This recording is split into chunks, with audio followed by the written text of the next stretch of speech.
مولانا طارق جمیل صاحب سمجھ رہی تھیں، مجھے سمجھ رہی تھی کہ میں نام ملتے ہیں ابھی 2-4 دن پہلے کی بات. آج کل ویسے ہی فون میں کم ہی اٹھا رہا ہوں، میں نے کہا چلو اٹھا لو، تو مجھے کیا پتا تھا ایک دم برسنا شروع ہو گئی.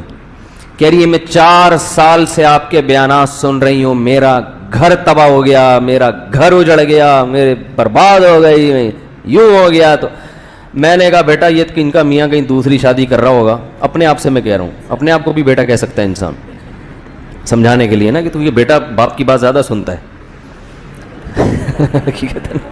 تو میں اپنے آپ سے کہہ رہا ہوں بیٹا یہ کہیں شادیوں وادیوں کے بیان ان کے میاں نے سن لیے ہیں، اب وہ ہر وقت گھر میں شادی کی رٹ لگا کے رکھی ہوگی انہوں نے، تو اب یہ مسئلہ چل رہا ہوگا پھڈا اس وجہ سے ہو رہا ہے. تو انہوں نے ٹھیک ٹھاک سنائی، میرا بیڑا غرق کر دیا، مجھے تباہ کر دیا. میں کب سے آپ کو کتنے دنوں سے نمبر تلاش کر رہی تھی. میں نے کہا سن لو بیچاری دکھی ہے، تسلی سے اپنی بھڑاس نکالنے دو، پھر میں آرام سے پوچھوں گا ہوا کیا. پوری بھڑاس انہوں نے نکالی. تو میں نے کہا وہ آپ کے میاں نے میرے شادیوں پہ بیانات سنے ہوں گے، اس وجہ سے آپ کہہ رہی ہیں نہیں شادیوں وادیوں پہ تو نہیں، وہ تو کرتے رہے، مجھے اس سے کوئی وہ نہیں ہے. میں نے کہا پھر کہہ رہے آپ ہمیشہ جوڑ کی بات کرتے ہیں، برداشت کی بات کرتے ہیں، جوڑ برداشت. تو اس جوڑ اور برداشت کی وجہ سے میرا میاں اور میرا سسرال مجھ پہ حاوی ہو گیا. میں برداشت کر کے ساس، جو پورے الفاظ تو میں ان کے نہیں بیان کر رہا، اس کو یعنی ظاہر اب الفاظ تو مجھے پورے یاد نہیں ہوں گے نا، جو ان کے جذبات اور ان کے الفاظ وہ اپنی بالمعنی روایت کر رہا ہوں کہ وہ میں برداشت کر کے بھئی اگنور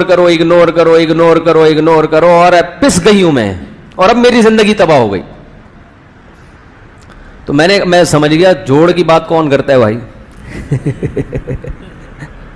یعنی ہم بھی کرتے ہیں لیکن زیادہ تر حضرت کرتے ہیں، وہ تو ماشاءاللہ کرتے ہی جوڑ برداشت. تو میں نے ان سے کہا، میں نے کہا دیکھیں وہ تو بیچارے، اس لیے بیچارے تو نہیں کہنے چاہیے لیکن بڑے عالم ہیں، لیکن ان کی نظر میں تو مظلوم ہی بن گئے نا. میں نے کہا وہ بیچارے بیان جو کرتے ہیں وہ اس کا یہ مطلب تو نہیں ہے کہ جہاں بعض صورتوں میں شریعت نے انتقام لینے کی اجازت دی ہے وہاں تو جائز ہے. تو میں نے کہا کہ وہ اس کا یہ مطلب نہیں ہے جو آپ سمجھ رہی ہیں. اب وہ کیا مطلب ہے وہ میں نے کہا کسی وقت بتا دیں گے. فی الحال میں آپ سے کہہ رہا ہوں کہ آپشن بی بھی ہے.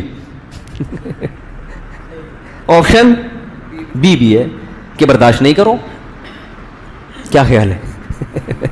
میں نے کہا اصل تو یہی ہے جیسے وہ کہہ رہے ہیں، کیونکہ آج کل جو معاشرے میں فسادات زیادہ پھیل رہے ہیں وہ عدم برداشت ہی کی بنیاد پہ پھیل رہے ہیں. لیکن اگر آپ کا معاملہ ایسا ہے کہ اتنا ظلم ہو رہا ہے کہ بہت ہی ظلم کی چکی میں آپ پیس رہی ہیں، تو آپشن بی بھی ہے.